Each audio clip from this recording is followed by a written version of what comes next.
Good afternoon, everyone. I'd like to call the Finance Committee meeting of the County of Frederick School Board to order. It is 4:41, and we have an agenda before us. How would the committee like to proceed? Madam Chair, I'd like to approve the agenda. Move that we approve the agenda. And second, and we have a motion, and it's been properly seconded. Any discussion? All right, seeing none. All in favor signify by saying aye. Aye. Opposed? We have an agenda. Dr. Hummer. All right, thank you so much, Madam Chair. We have 5 items for you this evening. With 2 of them, we are recommending to go to the full board for approval. Those 2 items are some adjustments that we are recommending to the staffing standards. We will talk a little bit about this later, but this is not approving us adding the positions. This is us asking you to approve us changing the staffing standards for future adjustments there in regards to our staffing. And then we also have a contract award for our Lexia Learning Program through All-In Funds. The other 3 items are for information only, where we have the fall internal audit results as well as the FY26 financial update. And then there was also an update to our local composite index, which gets updated every 2 years. So we'll go through that as well. So with that, Madam Chair, unless there's any questions, I'll hand it over to the amazing Mrs. Anderson and her team. Thank you. And I am going to hand it over to Ms. Seibert. All right, these are the results from our audit process that we had for our fall internal audit. We go through this internal audit twice a year, once in the fall and once in the spring. Brown Edwards certified public accountants are engaged by the county to come and audit us. This measurement period was from March 1st through August 31st of 2025. They're checking our internal controls. They check the accounts payable disbursements, payroll disbursements, accounts receivable, cash receipts, and our computer inventory. You will notice over in the last column that we had no exceptions noted in our areas. We did have 5 student devices that the records had not been updated. That was Chromebooks, and IT has updated their processes to tighten it up. And of those 5 Chromebooks, how many Chromebooks do we have? Over 14,000, one per student. Okay, that's pretty good odds. Agreed. So, a huge congratulations to you guys and your team for that. That's Thank you. Massive. Now back to Miss Anderson. All right, so we want to move on to this part of our agenda to give you an FY26 financial update. Over the next several slides, you'll see a visual aid of our financial reports through October 31st. We don't expect you to be able to necessarily read them fully because we realize that this is a lot of information on the screen, the first of which starting with the operating fund. But these reports are designed to show you where we are at any point in the fiscal year relative to our budget, as well as relative to our activity a year ago at this time. So we'll take the next few minutes just to highlight some of the activities in our financial funds for this school year. So I just want to remind you that the financial reports can be found on our website. We publish them there every month. And what we want to highlight about our operating fund is that, as you know, it's mostly funded by state and county sources. And the state funding level for our direct aid or our basic aid is the greatest determinant of the funding level is based on the size of our student enrollment. So you know that when we prepared a budget for this school year, we were estimating a student enrollment of 14,825. And so as of September, our actual enrollment was less than that you can see on the slide. So dollar-wise, that equates to about $3 million in a potential reduction in state funding because of this enrollment. I know $3 million sounds like a lot of money, but relative to our budget, it is 1% of our budget. So we are being prudent and getting ahead of this by delaying certain purchases where practical, as well as realizing some savings in our payroll, which we usually do every year, some turnover savings, as well as savings that we get when positions aren't filled, that they remain vacant for a month or half of a year. So we're using those types of savings to help mitigate that potential state funding loss. And you'll see there also that we'll know more information on more current state revenue forecasts next week when the governor not only introduces his budget for next school year and the next 2 years, as well as they will do a refresh of the current year that we're in. Excellent. I just want to foot stomp that third bullet. The actual September student enrollment was 14,410 compared to the budgeted enrollment. So that was an enrollment projection. I don't want the public to think that we are now, on student enrollment, we're now not as overcrowded as we were. We are still an overcrowded school district.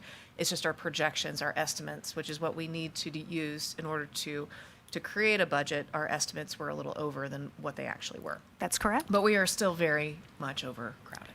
And, you know, this situation is not unique to Frederick County Schools. Other school divisions across the state are seeing this issue as well. All right. May I ask a question? Yeah.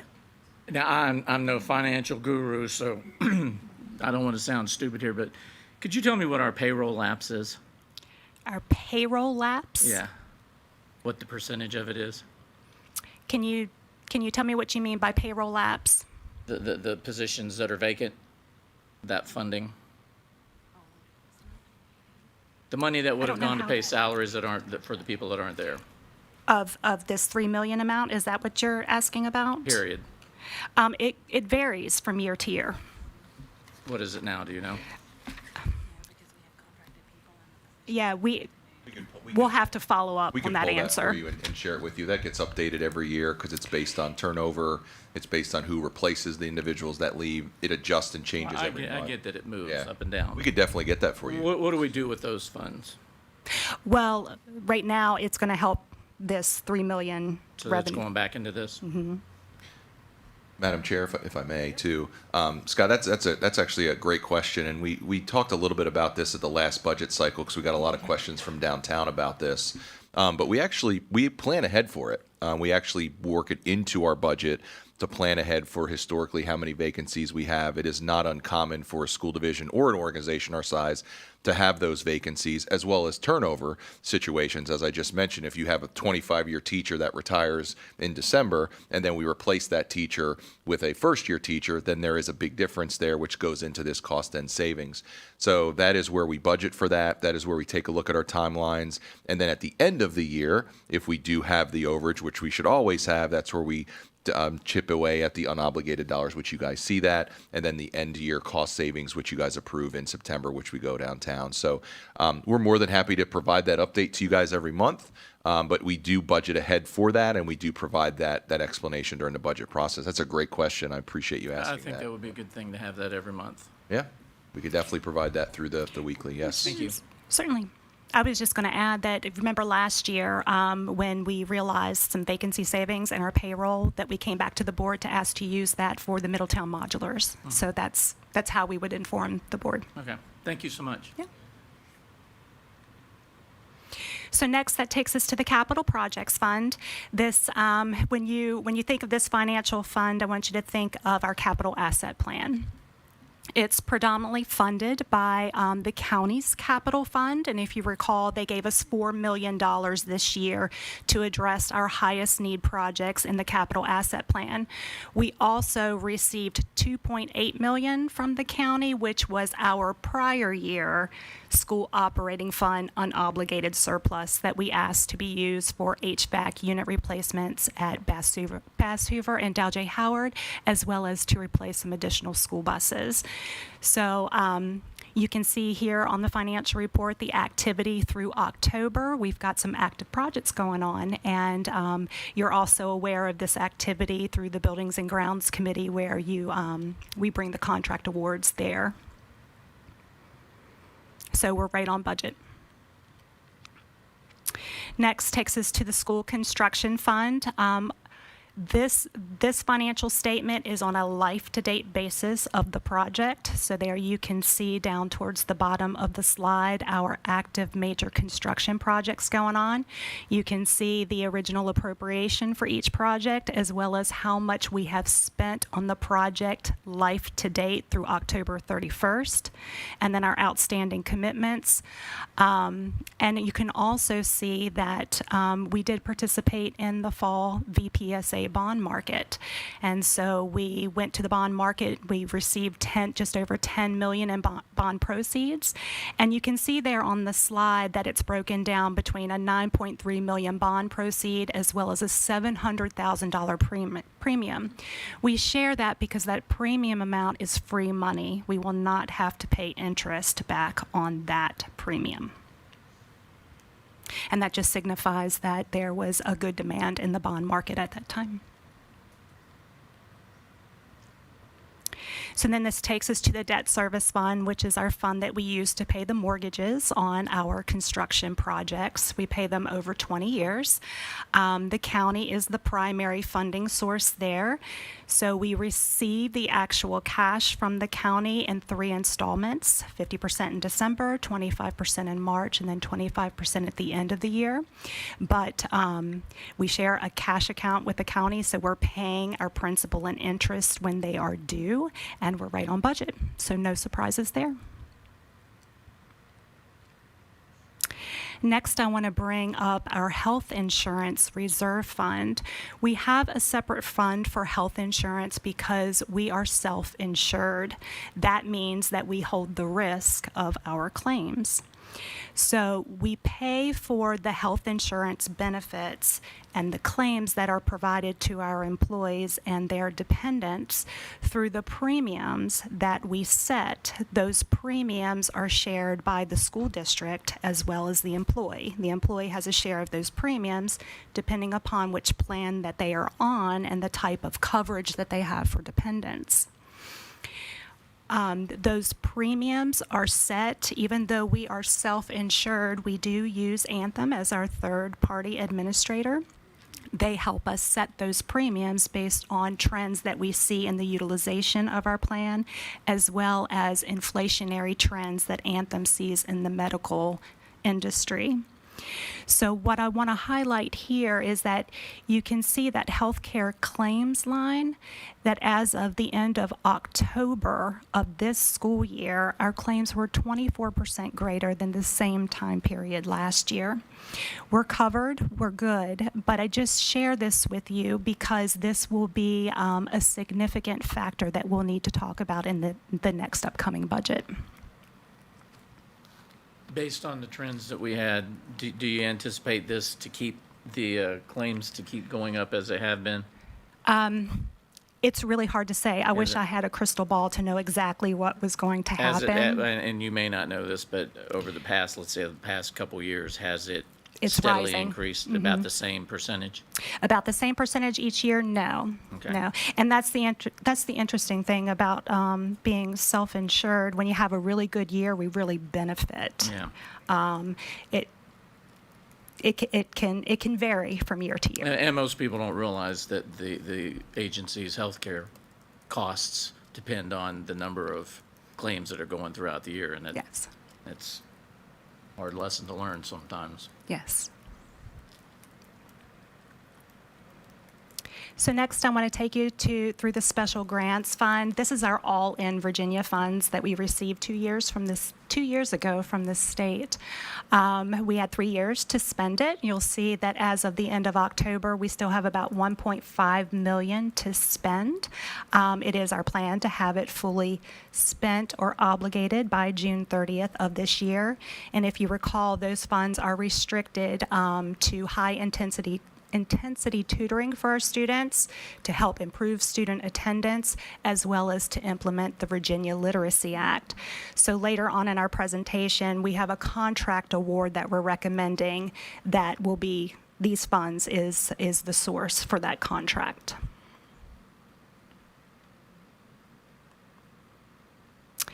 Our school textbook fund, we keep a separate fund here because funding for textbooks is provided free to students in Virginia. And it is funded through the state standards of quality, so there's both a state and a local required match.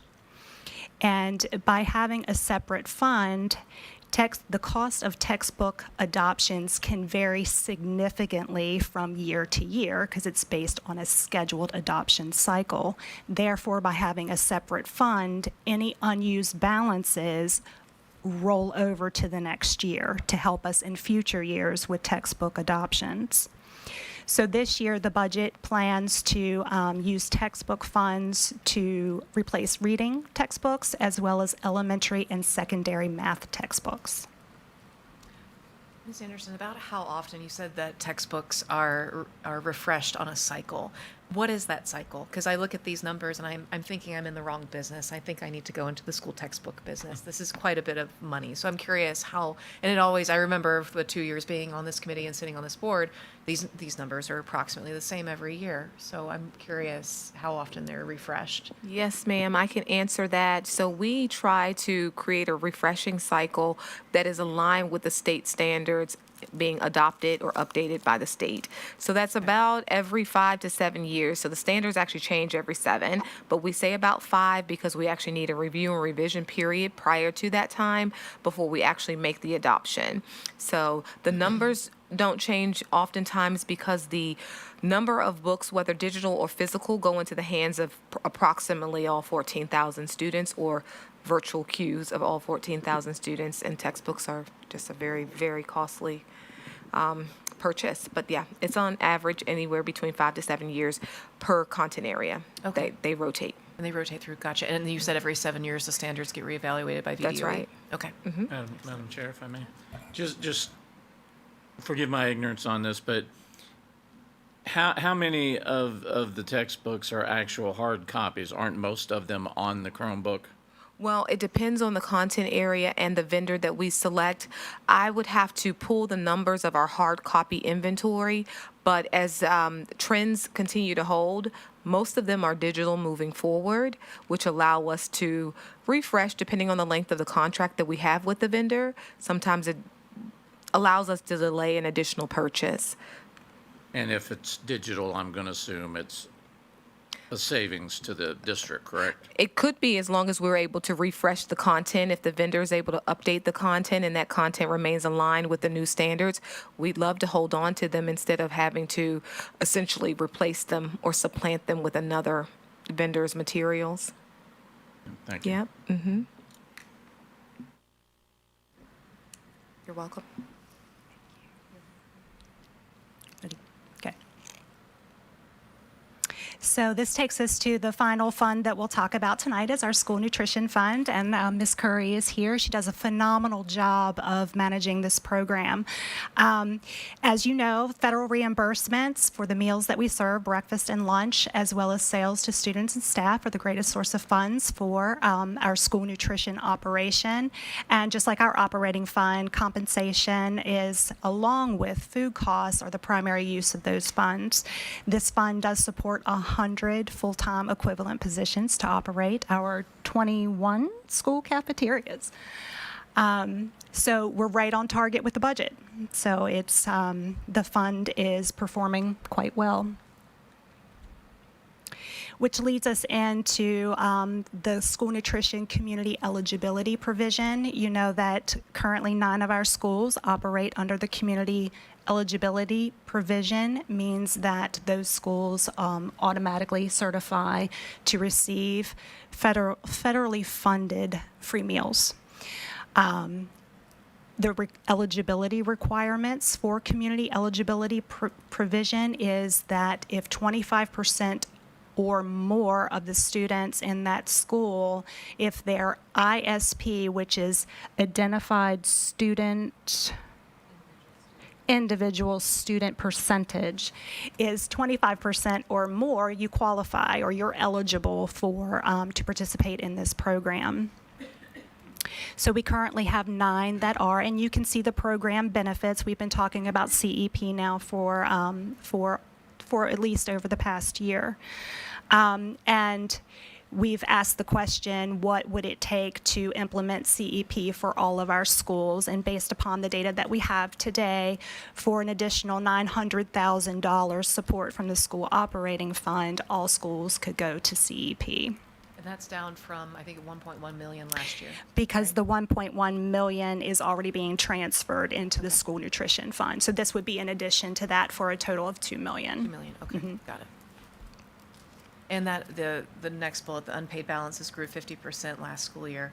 I remember seeing that every week in the weekly because we did ask you all Yes. to update us on that. So just as a overall view, use October 31st or November 1st, do we have a snapshot of where we are today versus where we are this same day last year or same time frame last year? How has that increased? My gut tells me it's increased a lot.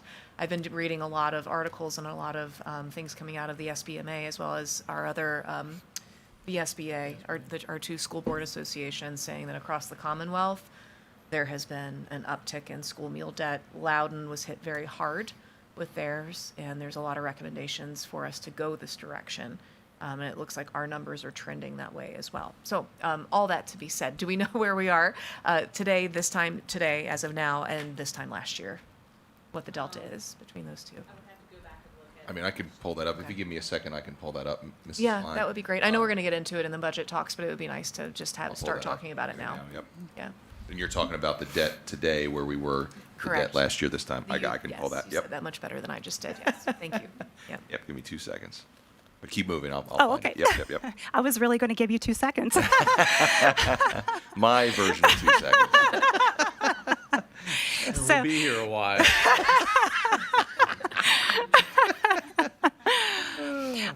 So you saw this slide at your October fall retreat. So in the light blue are our current schools that operate under CEP. And based on that ISP percentage, we recommend that Bass Hoover and Millbrook become CEP schools just simply because they're at 40%.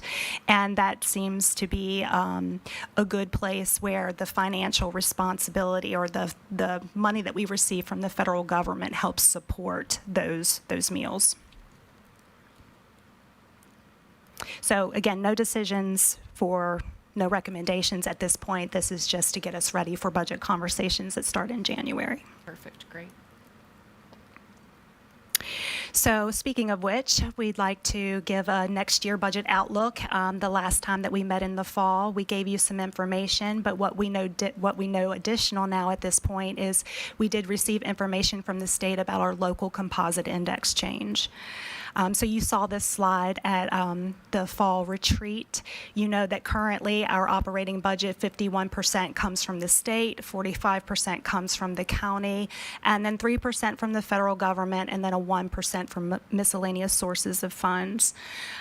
So I want to focus on the state funding level. So we already talked about the enrollment issue that we have, so that we know automatically going from this year to next year, we have a state revenue adjustment because of enrollment. We also have a state revenue budget adjustment or funding adjustment because of the LCI change. The LCI changes every 2 years under the state's new 2-year budget. And remember, we shared with you that based on today's costs, every 1% change to our LCI shifts $1.7 million from the state to the locality without changing anything else. So we've talked about the LCI, what it is. It's Virginia's formula for determining each locality's relative ability to pay for public education. I think the most important bullet point on this slide is it does not measure true educational need. It is simply a funding formula. It measures local fiscal capacity based on wealth indicators. So you can see it sets a range from 0 to 0.8. The lower the index, the more state funding support. The higher the index, the more local funding responsibility, but it caps it at 0.8. So it applies the formula to the cost of the standards of quality. Remember, the standards of quality are, for example, staffing ratios. Every elementary school needs one principal, those types of things, or class size of 24. It takes the cost of those standards based on the state's prevailing average cost, not our actual cost, but the state prevailing average cost. And then it measures a locality's ability to pay for it based on wealth per student as well as wealth per capita. And then The state standard is that the locality share be 45%. That's the standard. So what counts as wealth in the LCI? You can see the 3 items there and their weight. And again, it's all relative. So when our factors are updated relative to the state average, we get an ending result, which you can see here, our LCI is going up next year. So when the LCI goes up, our state funding comes down, because through this formula, it's determined our locality is wealthier. So it's not a full 1 percentage point, but it does, all things equal, today's costs of the SOQ, our cost shifts almost $1 million simply from state funding to local funding next year.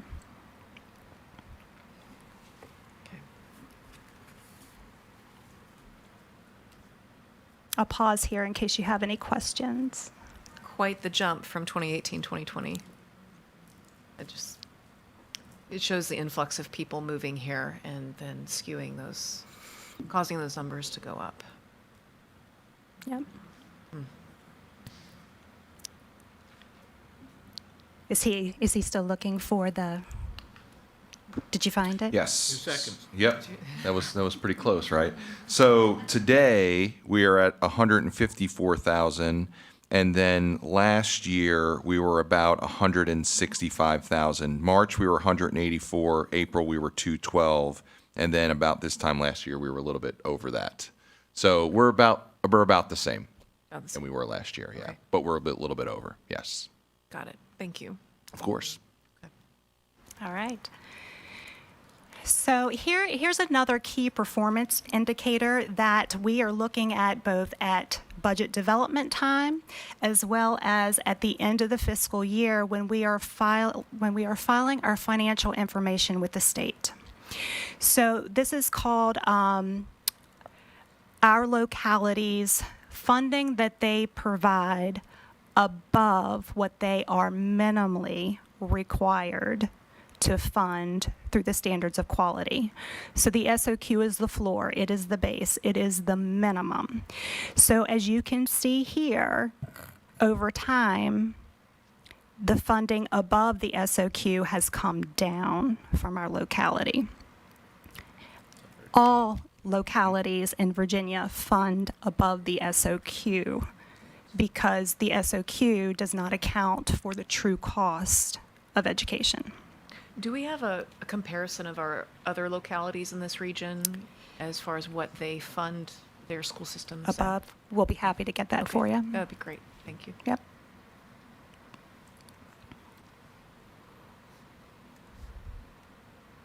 All right, so up to this point, that was for your information as we lead into the budget cycle next month. And next on our agenda, we have some proposed changes to the staffing standards. So here you can see a table of recommendations that we have to change our staffing standards. These changes are not meant to say that the budget proposal is going to include these additional positions for next year. It's just a standard to move toward over time. So I'm going to pause here for a minute, let you take a look at the table, and we're happy to address any questions you may have. We have the instructional team here with us that can help support any questions that you have. Actually, I would like just a quick 30-second elevator pitch of exactly what each of these positions does. I'm familiar, but just for the public that might be listening in, the instructional coach, dean of students, special education lead, that one's pretty self-explanatory. But then the licensed practical nurse versus the RNs that we already have staffed. If I could just get a quick 30-second spiel on each of those, that would be great. Yes, and I'm happy to have Pam come up and talk a little bit more about the LPN, but with regards to the instructional coach, their direct responsibility is to improve the word we use in education is pedagogy of teachers, but what it ultimately means is improve teacher practice, strengthen teacher practice, make them more effective instructors. So the instructional coach's job is to work directly with teachers. And that seems like it would be pretty pivotal right now, seeing as how we have a lot of people are retiring and we're bringing in a lot of new teachers too. It's So that's- essential, and there's research that supports the importance of those roles and how they have the ability, when done with fidelity and effectively, to shift the direction of instruction in buildings and really improve teaching and learning. So that's the primary focus of the instructional coach's role. The dean of students is there for a myriad of things. It's twofold. One, it helps us to create a pipeline towards administration for our schools. So as we look to hire highly qualified and effective administrators in the future, this is a training and a proving ground for many of those who are aspiring administrators. But the other part of the dean of students role is they are a quasi-administrator, and while they are not able to carry out all of the administrative duties in the school, they are able to help support, provide supervision for everything from an entire grade level, where they are doing not only lunch duty, teacher observations, providing feedback. They're members of the instructional leadership team. They provide some of those less fun responsibilities like bus duty and things like that. So they are a pseudo administrator in training. Gotcha. Okay. Okay. Great. And so, Pam, if you'd like to come up and talk a little bit about the LPN, that'd be great. And Madam Chair, as Mrs. Umhock's coming up here, the instructional coach, we do have one at all the elementary schools and the middle schools as well. And right now, the high schools do not have those positions. So it is a way for us to strengthen the instructional practice at the high school level as well, just to be clear on that. Thank you. Thanks. As noted in there, nursing services are not in the standards. We are very grateful here in Frederick County that we do have one RN in each building. But as our schools have grown, the amount of students overcrowded and our students with significant medical needs, we're finding it more difficult to meet student needs. That's why we're proposing including licensed practical nurses. Licensed practical nurses can some cost savings there, as well as they work under the supervision of the RN, whether it be the school nurse or myself as the school health coordinator.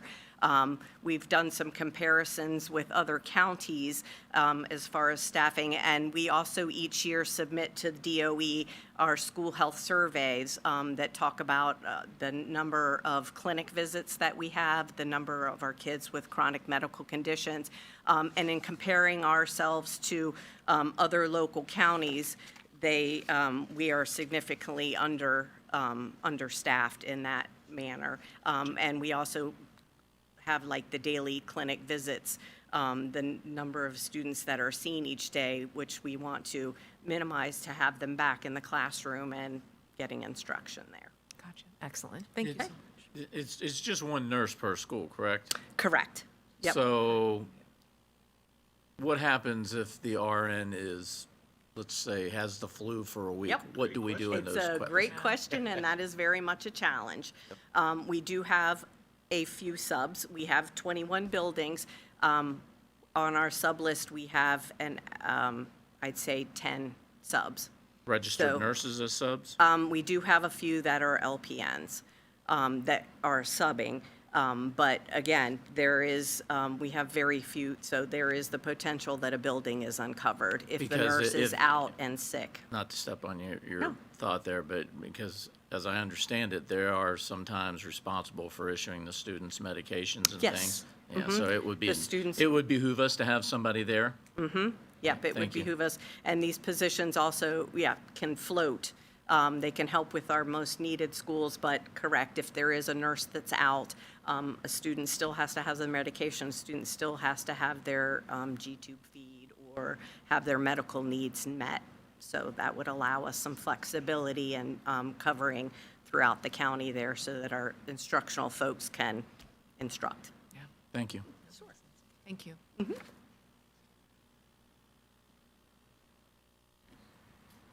All right.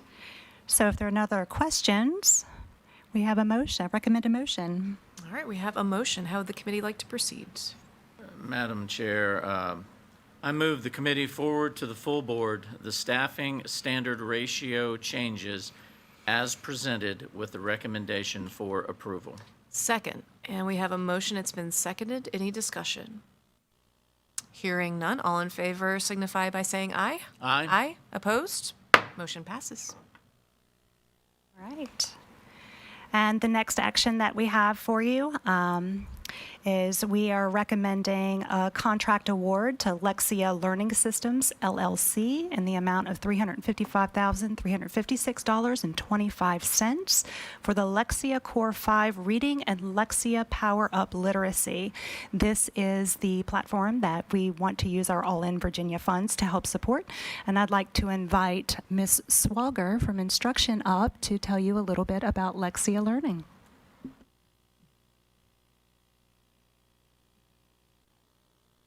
Good evening. So Lexia is a program that is approved by the Board of Education for Virginia Virginia Literacy Act. And so we have to pick specific programs off of the lists that have been approved by the state for those things that we have to do as part of the Virginia Literacy Act, which include our core programs and then our supplemental programs and our intervention programs. And so Lexia is the program that we selected after reviewing things last spring for our intervention programs to support students at both the elementary level and the middle school level for intervention for students who are in need of a reading plan because they've been identified as needing support with reading. So there are different criteria that we have to follow for students in elementary school and for middle school. And so in kindergarten through third grade, if they meet a certain point on the benchmarks for VALS testing, then they automatically have to have a reading plan. If they fail an SOL test in elementary school for reading or in middle school for reading, then they have to have a reading plan. And so any student in that situation then is provided with intervention in a specific plan, and we use Lexia in order to support that and intervention and provide the services to the students. With all-in funding, that's an allowable expense for us to provide to purchase Lexia as part of the Virginia Literacy Act. And so purchasing it with this contract would give us the support and the intervention for the next 2 years for our elementary and middle school students.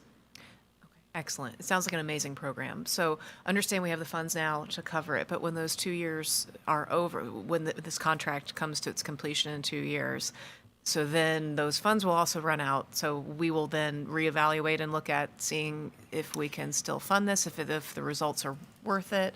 I think just going forward, I'm thinking that will be a yes, but it would be really good to see for those future board members who will have to make this decision, could we take a look at where those students that are accepted into this program, that are using this program, will be using this program, where they were going into the program, and then what their scores are afterwards, just to show the gain, the instructional gain in that. I think that would help justify the expenditure. Yes, exactly. Once we have data from the program, from using it and from seeing how students are responding to it, and how it's supporting students, then we would be able to evaluate whether or not it's the program we want to continue using.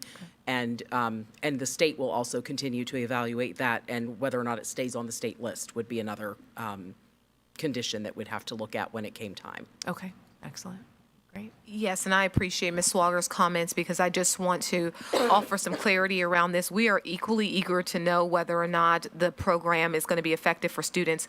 What's negotiable is likely the program choice. What's not is having a supplemental program. And this year, the state's list was very limited. So when Ms. Swager talks about this, we expect that as additional publishers continue to apply to be on that state list, perhaps the supplemental material list will grow and we would have more options available to us if students do not perform at the level we hope to see with this. Now, the only challenge also with 2 years is that teachers need the opportunity to grow, train, and to be able to implement a program with a level of fidelity that would really help to show the results. Sure. That's where it gets a little tricky if we take a look in 2 years, which again, we're very eager to do, not to be honest with you, with just this program, but I've also talked with our new supervisor of instructional technology and innovation. The expectation and standard moving forward is that any of our digital programs that we are investing in, we'd like to be able to see a return on our investment. So we want to look at utility rates and we want to look at performance rates associated when that's possible. So with this one in particular, it's just, it could be a little tricky in 2 years, given the mitigating circumstances, which teachers just got trained. Students in grades 4 through 6, this is their first time having to take this type of assessment. There's some extra factors in here, so we may have to continue it if the results aren't as positive as we want, for maybe even just another year to check. So just wanted to make sure I went on record as saying that. Questions? If there are no other questions, we have a recommended motion. Madam Chair, I move the committee forward to the full board the contract award to Lexia Learning in the amount of $355,356.25 with the recommendation of approval. Second. All right, we have a motion. It's been seconded. Any discussion?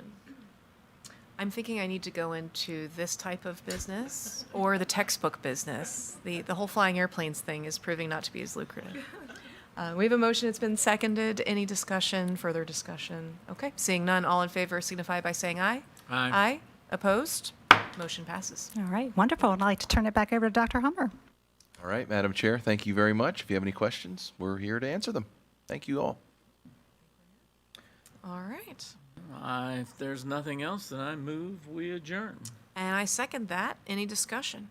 All right, we have a motion for adjournment. It's been seconded. And all in favor signify by saying aye. Aye. Aye. Opposed? Motion passes. We're adjourned.